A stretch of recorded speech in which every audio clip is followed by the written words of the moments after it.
We've allowed technology and social norms to progressively isolate us, particularly after COVID.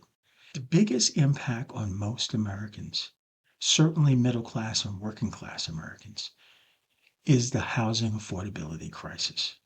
Those combinations have done something that has never been done in American history, and that is the average middle class household can no longer afford to buy a home in the average American city. And the house that I closed on, my mortgage payment was $2,138. Now, let me just let you know that was for a $517,000 mortgage for a brand new house, right, on the Oregon coast. Okay. But my interest rate was 2.5% fixed for 30. The maximum mortgage that could finance is about $270,000.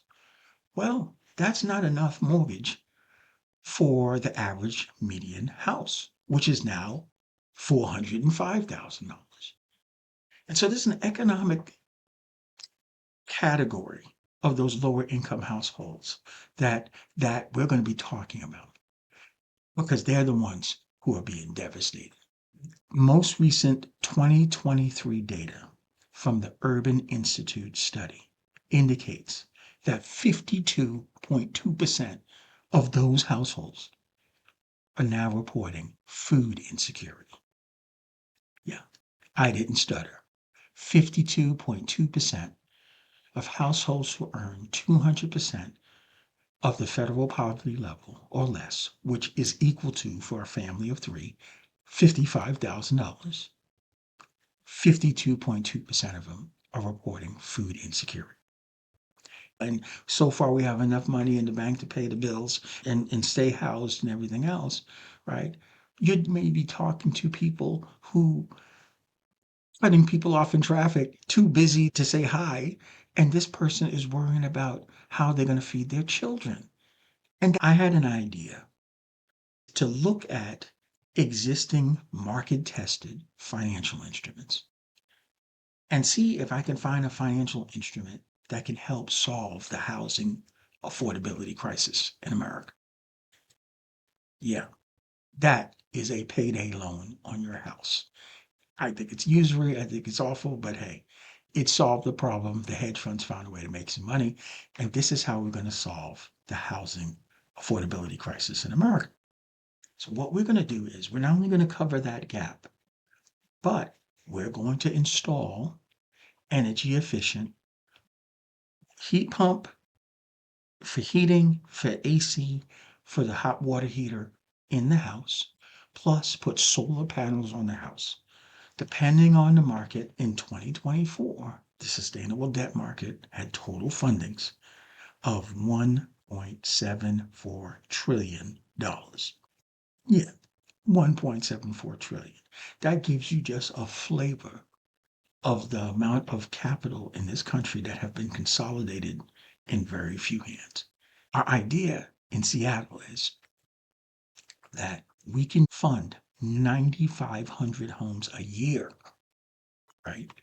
Sustainable, affordable homes in Seattle with a bond through the sustainable debt market, right? And then generate $124 million in rent subsidies that we will be asking landlords to participate in to lower and make rents that are unaffordable now. I'm so done with hearing about intractable problems that all feel too big to fix. The housing affordability crisis is a huge problem, and it's impacting the people who serve us every day. And they can't serve us, nor should they, if they have to decide whether or not they're going to feed their children. Rent inflation since 2021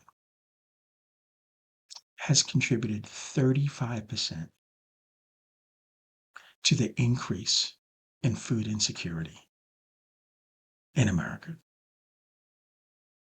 more than any other driver, including food inflation. Yeah,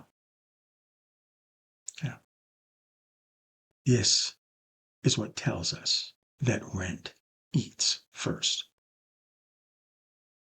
Idea that anyone is starving, the idea that anyone is food insecure in a country as wealthy as the United States is beyond medievalism.